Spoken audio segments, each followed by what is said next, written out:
Good morning, afternoon, everyone. Let me begin with a simple truth. Investing is deceptively simple, but not easy. Over the past 52 years, markets have gone through wars, recessions, bubbles, crashes, and innovations nobody could have imagined. Yet one thing has remained constant: the wisdom of a few timeless principles. Now, I stand not to give you predictions. I don't know where the market will be next week, next month, or even next year, and frankly, no one does. What I do know, and what I've seen proven again and again, is that if you anchor yourself to sound principles, you can build wealth beyond imagination with peace of mind without needing genius or luck. The next 45 minutes are not about charts, numbers, or forecasts. They are about a way of thinking that has turned ordinary people into extraordinary investors.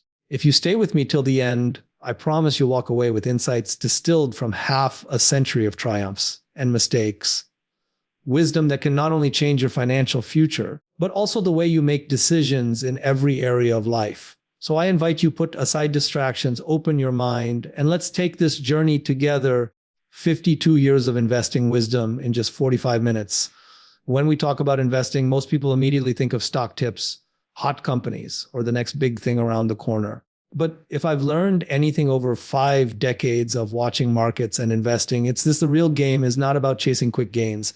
The real game is about time. Time is the single greatest advantage an investor can have, and yet it's the one advantage most people throw away. Think about compounding for a moment.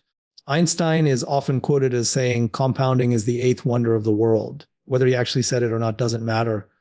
The truth of that statement is undeniable.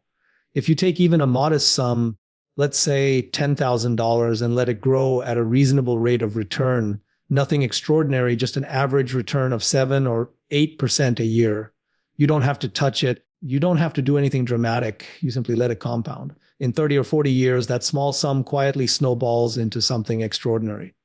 The math is simple, but the patience required is rare. And that's the essence of long-term thinking. We live in a world that rewards immediacy. People want quick results, instant feedback, immediate gratification. Markets, too, tempt you with noise every single day. Prices move up, they move down, and our instinct is to react. But investing wisdom lies in doing the exact opposite, by learning to sit still, by letting compounding work silently in the background while you get on with your life. Let me share a small story. Early in my career, I came across businesses that were not particularly exciting on the surface. They weren't flashy, they weren't being talked about on CNBC, and no one was rushing to buy them. But they had solid economics, simple products, loyal customers, and steady demand. I invested, and then I waited. For years, nothing remarkable seemed to happen. If you looked at it day to day, it looked boring. But over decades, those businesses grew steadily, reinvested profits, and expanded their moat. The stock prices eventually reflected that compounding, and the results were phenomenal. The irony is, the people who were impatient sold along the way, but those who stayed saw wealth multiply beyond what they could have ever earned by chasing the latest fad. Patience, then, is not just a virtue in investing, it is the strategy itself. The stock market is a machine that transfers wealth from the impatient to the patient. Every time someone panics and sells during a downturn, that wealth is being transferred to someone else who stayed calm, who trusted in time, and who understood that markets are cyclical, but human progress is relentless. And the cycles are important to remember. In 52 years, I've seen oil crises, inflation spikes, the dot-com bubble, the financial meltdown of 2008, and a global pandemic. Each time people said, this time it's different, this is the end. And each time it wasn't. Each time the world adapted, businesses evolved, and markets recovered. If you had the discipline to sit through the storm, you not only survived, you thrived. The people who got shaken out by fear were the ones who lost. The people who stayed put, who understood the long arc of progress, were the ones who won. But staying put doesn't mean being passive in the wrong way. It's not about buying anything and holding it forever. It's about buying businesses, not stocks, understanding what you own, ensuring it has the ability to survive across cycles, and then giving it time. That's long-term thinking and practice. You are not just buying a piece of paper. You are becoming a part owner of a business that grows, innovates, and serves customers over decades. When you think that way, you don't panic at a 10% correction or a market crash, because you know what you own and you know time is your ally. Now, there's another subtle lesson here. Long-term thinking doesn't only create wealth, it also creates peace of mind. Think about the alternative. The person who constantly checks stock prices every hour, who jumps in and out based on headlines, who thinks they can outsmart the market every week. They may make money occasionally, but more often than not, they are stressed, exhausted, and ultimately disappointed. Contrast that with the investor who patiently lets compounding do the heavy lifting. Life is calmer, decisions are fewer, and the outcome is better. In a strange way, investing teaches you not just about money, but about living a saner life. And let me make one more point. Long-term thinking is incredibly hard, not because it's complicated, but because it requires you to go against human nature. We are wired to respond to danger immediately. We are wired to run when we see fire. In markets, though, the fire is often just smoke.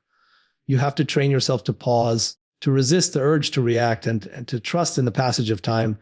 That is why so few people succeed in investing. It's not a matter of IQ. It's not a matter of being smarter than others. It's simply a matter of temperament, being able to sit still while others run around. If you take nothing else from this conversation, remember this wealth is built not in days or months, but in decades. The sooner you align your thinking with the long term, the sooner you put time on your side, and the sooner you stop playing a game of speculation and start playing a game of inevitability. Because over the long run, the inevitability of compounding is far more powerful than any prediction or any market call. And that is why long-term thinking is the single greatest edge any investor can have. When people think about investing, there is often this temptation to believe that someone somewhere must have the answer about where the market is headed tomorrow or next week. We crave predictions. We want to know when to buy, when to sell, and what will happen next. It's human nature to want certainty. But the truth is, predictions are not only unreliable, they are unnecessary. The real edge in investing comes from principles, simple, timeless principles that don't change with the news cycle or the mood of the market. If you look back through history, you'll see that even the so-called experts, economists, analysts, even central bankers are wrong more often than they are right. Markets are influenced by millions of participants, by politics, by human emotion, by innovation, by unexpected shocks. No one has a crystal ball that can account for all of that. And yet, time after time, investors get seduced into listening to forecasts, thinking that this time the prediction will be accurate. But there's no need to play that game. Instead, you anchor yourself to principles that remain constant regardless of what the market does. One principle is discipline.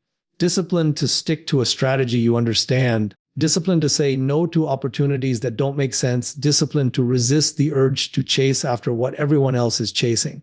Without discipline, even the most brilliant investment idea can collapse because emotion takes over.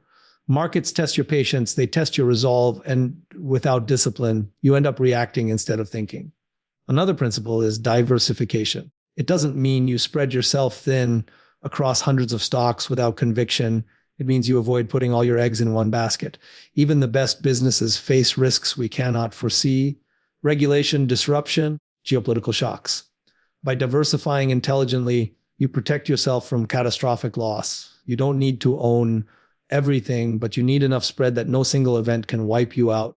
And then there's risk management, which is really the essence of investing. People often misunderstand investing as the pursuit of return, but in truth, it is first and foremost about avoiding loss. If you can consistently avoid large losses, the returns will take care of themselves. This means not stretching for what looks like easy money, not over-leveraging, not convincing yourself that the current trend will last forever. It means always asking, what could go wrong, and can I survive it? The investors who last decades are not the ones with the highest returns in a single year, but the ones who know how to survive through every storm. What's interesting is that these principles sound boring compared to the excitement of predictions. People would rather talk about where the market will be in 6 months than about risk management. But boring works. Boring compounds. Predictions excite you in the moment, but they rarely guide you to wealth. Principles, on the other hand, are like a compass. They don't tell you what mountain you'll face tomorrow, but they always point north. They keep you oriented no matter what terrain you are crossing. Let me illustrate this with an example. During the dot-com bubble in the late 1990s, the world was euphoric about internet stocks. You couldn't go to a dinner party without hearing about the next company that would supposedly change the world. Predictions about the future were wild. Some claimed old world businesses like manufacturing or retail would vanish entirely within a decade. People were certain. But the principles said otherwise. They said, understand the business before you invest. Look for cash flows, look for durability, look for valuations that make sense. Most .com companies failed those tests. They had no earnings, fragile business models, and crazy valuations. Those who chased predictions got burned. Those who stuck with principles avoided the carnage, and some even prospered by buying into real businesses that were unfairly punished when the bubble burst. It's the same story in every cycle. Predictions lure people in with excitement, while principles quietly protect those who follow them. Whether it's housing in 2008, crypto in recent years, or whatever comes next, the pattern repeats. The lesson doesn't change. Prediction is noise. Principle is signal. And the beauty of principles is that they are transferable. They don't only apply to investing, but to decision making in general. The discipline to wait for the right pitch instead of swinging at everything, the focus on managing downside risk, the ability to think independently rather than follow the crowd. These are skills that serve you in life as much as they serve you in markets. Predictions might make you look clever if you get one right, but principles make you wise consistently over decades. Of course, following principles doesn't mean your journey will be smooth. There will be times you look foolish because you're not following the crowd. There will be moments when you miss out on a rally because you didn't want to compromise on discipline, and that's fine. The goal is not to win every inning. The goal is to still be standing when the game is over. If you build your investing practice on principles rather than predictions, you'll find that your wealth compounds, your stress reduces, and your odds of long-term success multiply. In the end, it comes down to this. You don't need to know where the market will go tomorrow if you know how you will behave no matter what happens. One of the most underrated sources of wisdom in investing is mistakes. Success teaches us a little, but mistakes, when we pay attention to them, are the real professors. Every investor, no matter how disciplined or experienced, will make mistakes. The question is not whether you will make them. The question is what you do afterward. Do you ignore them and repeat them, or do you dissect them, extract the lesson, and let them guide you in the future? When I look back over decades of investing, I can see clearly that the biggest leaps in my understanding came not from the times I was right, but from the times I was wrong. Early in my career, I was drawn to companies that seemed exciting, but that I didn't fully understand. On paper, they looked like opportunities. The story was good, the narrative compelling, the people around me enthusiastic. But when the tide went out, I realized I hadn't done the hard work of truly knowing the business. I confused a great story with a great investment. The losses that followed were painful. But those losses etched into my mind the importance of staying within my circle of competence. That lesson has repaid me countless times since. Mistakes also teach humility. The market has a way of humbling even the smartest people in the room. Just when you start to think you have it all figured out, the market reminds you that it can surprise you in ways you never imagined. This humility is essential. Without it, you fall into overconfidence, and overconfidence is one of the most dangerous traits in investing. Overconfidence convinces you that you can predict the unpredictable, that you can take risks without consequence, that you're smarter than the system. And the market will punish that arrogance. Humility, on the other hand, keeps you grounded. It makes you cautious when others are euphoric, patient when others are rushing, and calm when others are panicking. But it's not just mistakes that teach us. Successes are also valuable, though in a different way. Success often shows us the power of patience and the rewards of staying true to principle. I've seen situations where holding on to a simple, boring business, one that threw off steady cash flows and reinvested wisely, produced results that were astonishing over time. That success didn't come from brilliance. It came from discipline and patience. It reinforced the idea that wealth is created not by chasing excitement, but by compounding stability. Still, successes can be tricky because they sometimes lead us to false conclusions. We might succeed for the wrong reasons. We might confuse luck with skill.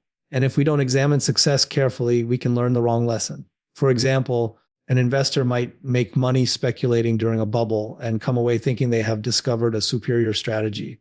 But when the cycle turns, that false confidence can be devastating. So even success requires introspection. Ask yourself, why did this work? Was it principle, discipline, and patience, or was it chance? Only by being honest with yourself can you separate genuine skill from temporary luck. Another lesson that both mistakes and successes drive home is the importance of adapting without losing your foundation. Markets evolve, industries change, new technologies disrupt old ones. You can't remain rigid and expect to thrive in a world that is always shifting. At the same time, you don't want to abandon the timeless principles that guide you. The balance is in adapting your application while holding firm to your foundation. The investors who survive and thrive are the ones who can tell the difference between what must change and what must never change. Let me give you a simple analogy. Imagine a tree in a storm. The branches bend and sway because if they were rigid, they would snap, but the trunk, the core, remains firm. That is how an investor must be. The branches are your strategies, your industries, the specific investments you choose. They must adapt, bend, respond to the winds of change. But the trunk, your principles, your discipline, your temperament must remain solid. When both elements work together, you not only survive storms, you come out stronger. Now, why is learning from both mistakes and successes so powerful? Because it creates a feedback loop. Every mistake you truly learn from reduces the odds of repeating it. Every success you examine carefully shows you what actually works. Over time, this loop compounds into wisdom, and that wisdom becomes your greatest edge, more than intelligence, more than access to information, more than timing. I want to emphasize again, mistakes are not to be feared. They are tuition. They are the price you pay for education in the markets. What would be tragic is not the mistake itself, but failing to learn from it. The same applies to success.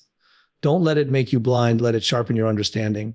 If you treat both with equal curiosity, both with equal humility, you will build a foundation of wisdom that no market storm can take away. And in the long run, that wisdom is what separates those who merely participate in the markets from those who truly prosper. When we think about investing, it's easy to frame it only in terms of numbers, returns, percentages, net worth. But if that's all it ever is, then it's incomplete.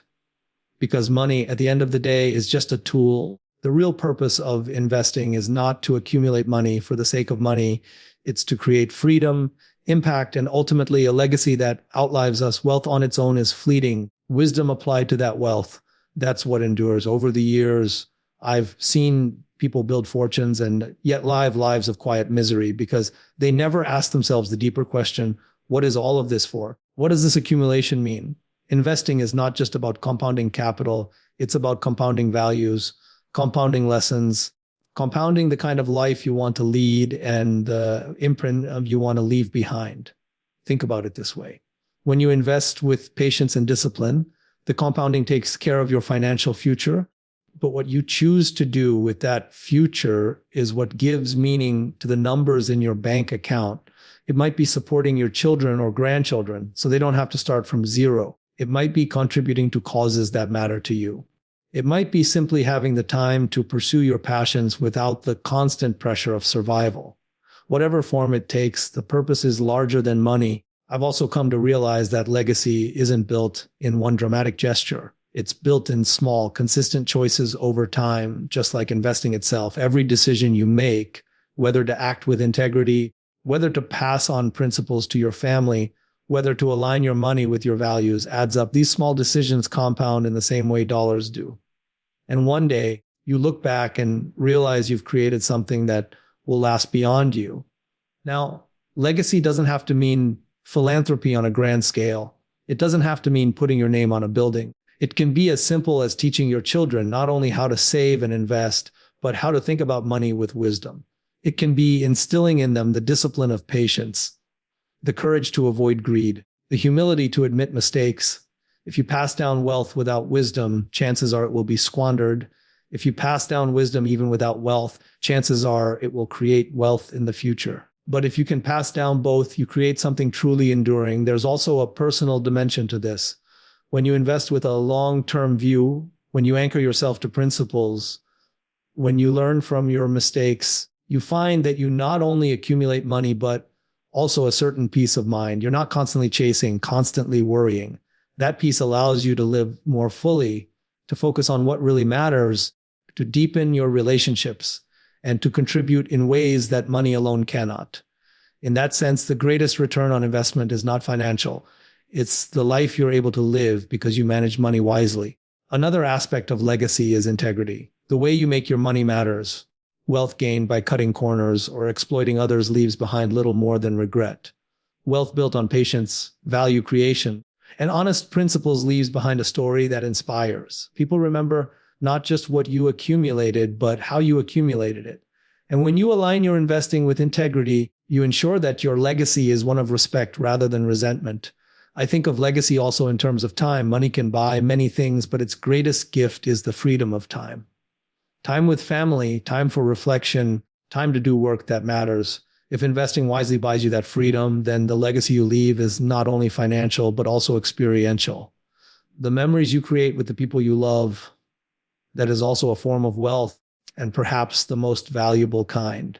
At some point, every investor comes to see that the numbers on the screen are not the end goal. They are a means to something larger. If you think of investing as a journey, then the destination isn't just financial security, it's the ability to leave behind something meaningful.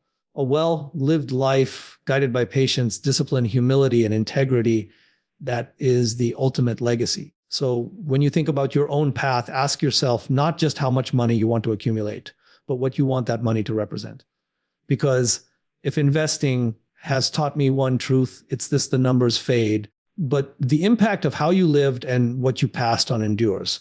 And that is why the greatest investment we can make is not only in wealth, but in the legacy we choose to leave behind.